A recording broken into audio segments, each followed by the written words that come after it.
In this video, we're going to explore the target return on advertising spend bidding strategy on Google Ads. Now, this strategy, unlike target impression share or target of maximizing clicks, this strategy specifically targets increasing your revenue, which is the whole reason you're probably on Google Ads in the first place. So it's a good strategy to look at, and it's one you should definitely consider for your campaigns. And in this video, we're going to explore why you should use the strategy, how it actually works, and also when you shouldn't be using this strategy. So you'll learn all of that and more coming up.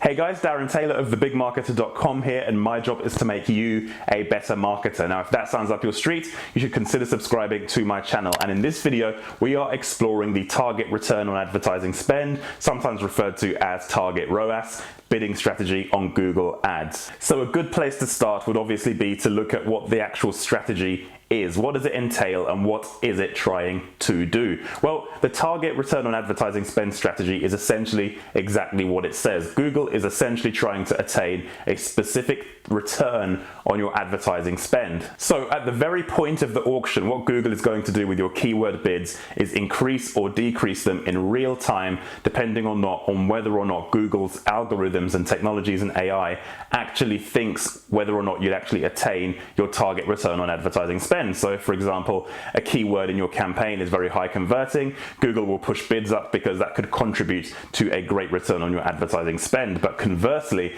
if a keyword doesn't perform as well, but it still contributes to your overall success of your campaign, it could lower bids in order to make sure it attains your target return on ad spend. Unlike other conversion-focused bidding strategies where you're setting a target cost, for example, target CPA, where you tell Google how much you want to spend before getting a conversion or the most you're willing to pay for a conversion, this particular strategy sets a percentage, so the percentage of return you want to get from Google Ads. If you sound a little bit confused, don't worry. Here's an example of exactly what I'm talking about. Say, for example, you want to achieve $5 in sales revenue versus $1 of Google Ads spend. So for every $1 you spend, you want to be able to make $5 back in return. So looking at the numbers here, that would mean if you wanted Google Ads to achieve this goal, you would set a 500% return on advertising spend. So therefore, for every $1 you spend, you want to make $5 back. So it's essentially a ratio percentage of how you want your ad spend to work for you.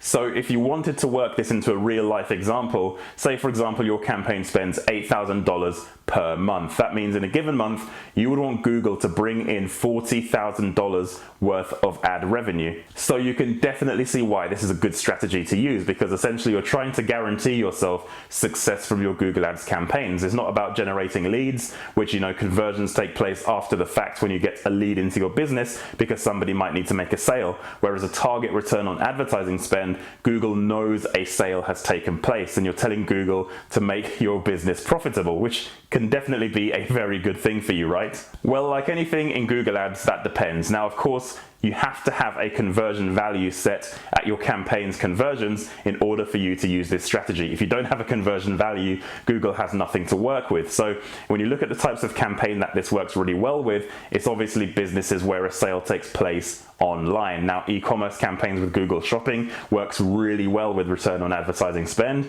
because there's a good frequent number of transactions, generally speaking, with an e-commerce business. But remember, when looking at this strategy, the same rules that apply to target CPA also applies to target ROAS. And the reason for that is the more data you have, the better Google can optimize. So the same way with target CPA, if you get a good number of conversions, Google can better predict the conversion outcomes in the future and set their bids appropriately in order to achieve your target CPA. Now with target return on advertising spend, the same principle applies. So if you get tons and tons of sales into your business through Google Ads, Google gets tons of data, it can optimize it better, and you could probably achieve your target return on ad spend. However, if you get very few conversions and you don't get many transactions going through Google Ads, then it will be a lot more difficult for Google to predict this. Now, I know Google say they can do this and they can obviously suggest and recommend this strategy, even though you don't get many conversions, but my experience tells me that it doesn't always work for you that well, and you may need to fall back onto a different strategy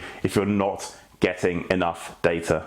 There is also quite a big shortcoming to be aware of as well, because when you think about the target of this objective, it's to increase your revenue, and Google doesn't actually care which product or service it's going to do it with. So if you set a target return on ad spend, Google doesn't care if you're not going to sell a certain product or a certain service, and people only buy one of those products or services via Google Ads, because Google is essentially just looking to attain their specific return on advertising spend. So if you have a shop, for example, with 5 products in that shop, and Google determines product number 1 and product number 2 provide a great return on ad spend, whereas product number 3, 4, and 5 have a much higher cost in terms of getting leads in and getting sales in, this causes an issue, because if you need to sell product number 3, 4, and 5, you're not going to do it with this method, because Google's going to find the path of least resistance. It's going to find the products that are selling well and achieving the goal of the return on ad spend. So in that scenario, you may need to lower your ambitions a little bit and give Google a bit more room to play with. So maybe instead of setting a 500%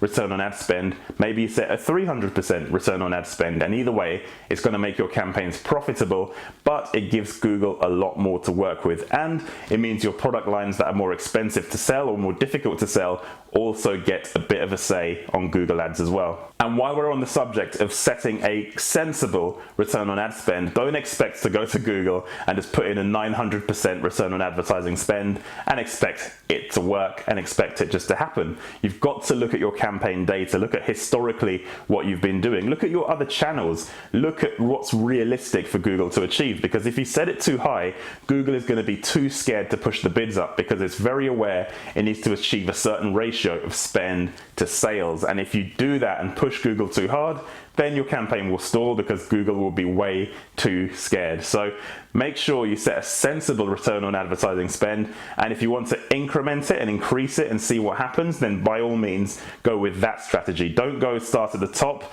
start lower down, and then build towards pushing the boundaries of how far you can go with this strategy, because it's a really, really good strategy. In fact, I think this strategy, in my opinion, is the best bidding strategy out there if you are measuring the value of sales in your conversions. If you're not, then target CPA is probably a much better strategy for you, because it gives you the data you need in order for Google to achieve the results you want to get with those data points. But when you have the data of a conversion value, if you know how much money is coming into your business from Google Ads specifically, Google can do a lot more with that data. You can optimize your campaigns a lot smarter, and it's a great way to improve your business revenue.